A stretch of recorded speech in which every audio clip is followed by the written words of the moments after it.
Hey everyone, welcome back to Bear's Workshop. In today's video, we are going to be replacing the lower radiator hose off a 2012 F53 chassis. It's a Fleetwood Bounder 35K. Normally I wouldn't do a video for just a radiator hose, but this is quite the octopus. This has multiple connections going all over the place. So I thought this one was a little bit unusual, so we're going to do a video on it to show you how we took care of this. So stay tuned.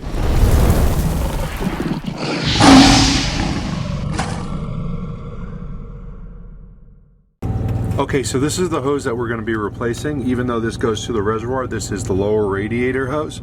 You can see it's held on with a pressure clamp right here. And this is where the failure was, just right up here. It was actually rubbing along it was out on a rental.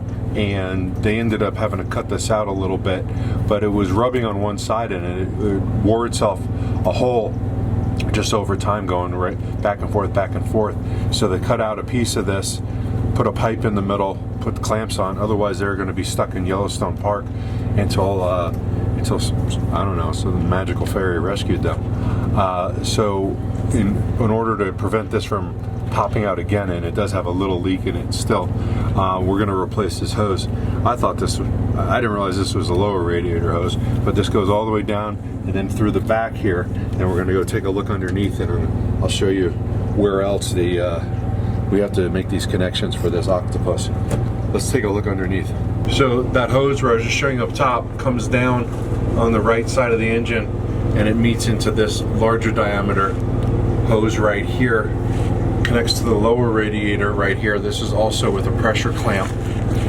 And then we've got these two hoses that go back, and they go through it goes through the motor support right here, the subframe, and then two more pressure clamps connected to the oil filter right here. In the front, it continues up right here, probably to water pump or something, and it also has a pressure clamp. So these are all pressure clamps, so they're all going to have to be squeezed and pried off, and we're going to leak a bunch of coolant. Fortunately, we're in the dirt here. We'll try and get a bucket to get as much as we can, so we're not swimming in it.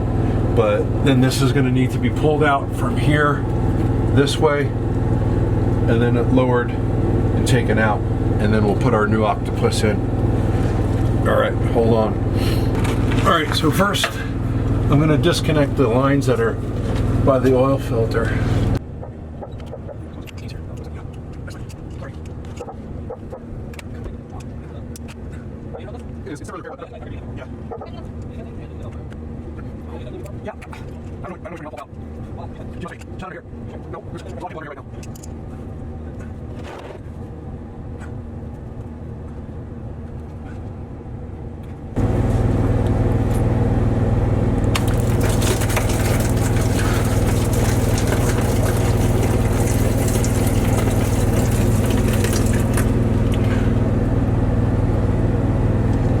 That go?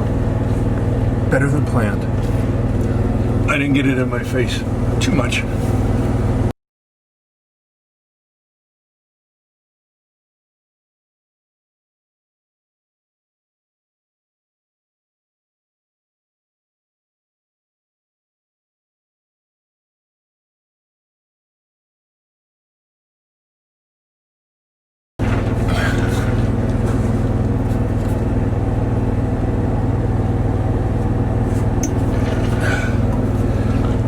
Alright, those are the two in the rear that are right next to the oil filter.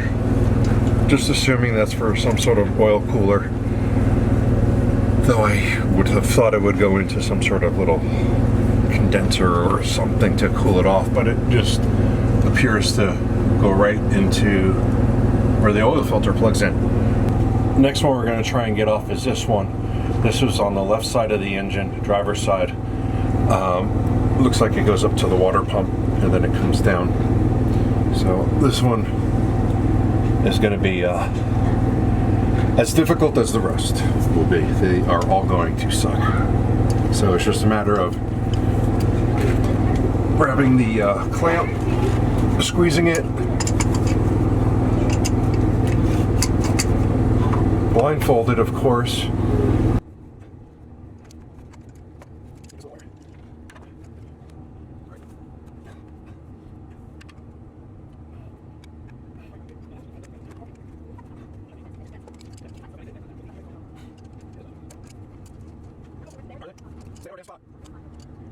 Okay, I've got the upper part of the hose taken off the water pump. Now I'm going to take the lower end off right here. Just another pressure clamp. The water pump one was pretty tight access, so I'm just going to squeeze this one off. This one's got pretty good access. I'm going to drain it from here, and then I'll disconnect the hose from the water pump. This way, by draining it from the bottom, I won't be soaking myself when I do the one at the water pump.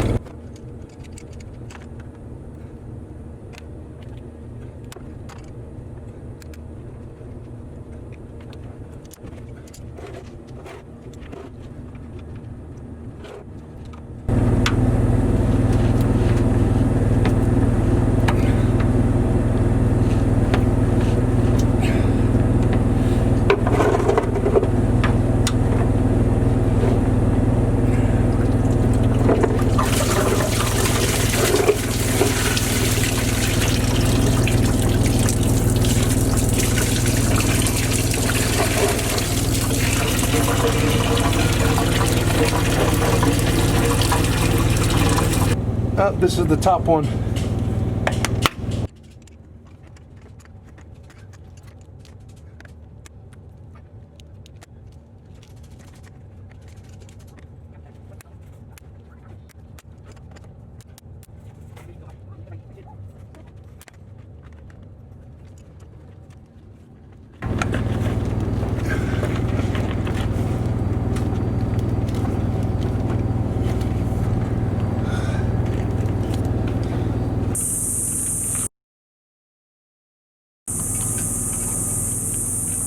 Okay, so I'm going to take off the old clamps so I can put them onto the new one. So repeat this process on all of them. On one of these I'm going to put on a regular clamp with a that I can tighten with the drill, because it's just, the access is just not good. When they put these things together, they haven't put them all together, so it's easy for them to put these things together because they have access. Getting these off in these tight spaces are very difficult, so I'm going to use a hose clamp where I can just tighten it with a drill bit or a nut, and that'll be a lot easier for at least one of these. The other ones I'll probably still use these for. So taking this off and just putting it back on the other one where it came off of. And that way that'll be all set. And I'm going to do the same thing with the ones that go to the oil line also.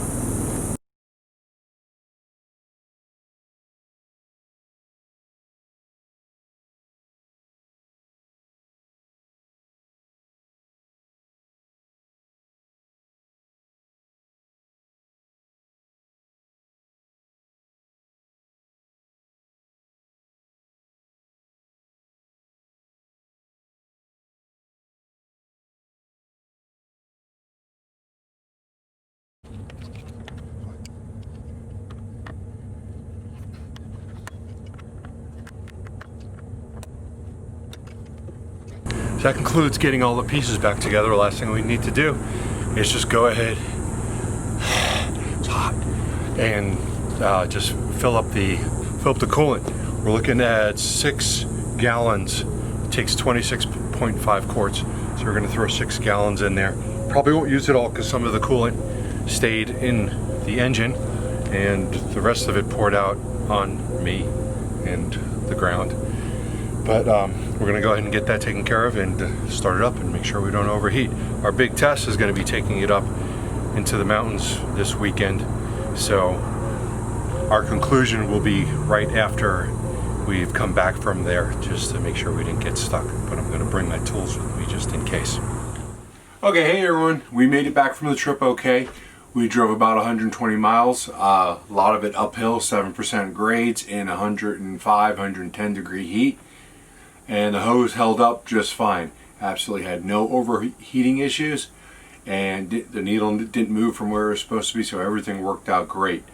We ended up using the hose clamps that you drill on with the screw nut on everything except for the I think one connection. They were just easier to get on that way. I also feel like they're tighter. I think those other clamps sometimes they get a little bendy after you've used them once, and I had a whole bunch of hose clamps around, so I used those. Everything's on there, and I couldn't have tested it any harder with the drive that I did. So very confident this worked. If you have any questions about how to do this, or if you're having troubles, send me a comment down below. If you like this video, go ahead and hit that like button. And if this was helpful, you want to see more videos like this again, go ahead and hit that subscribe button. And thanks for watching. Bye-bye.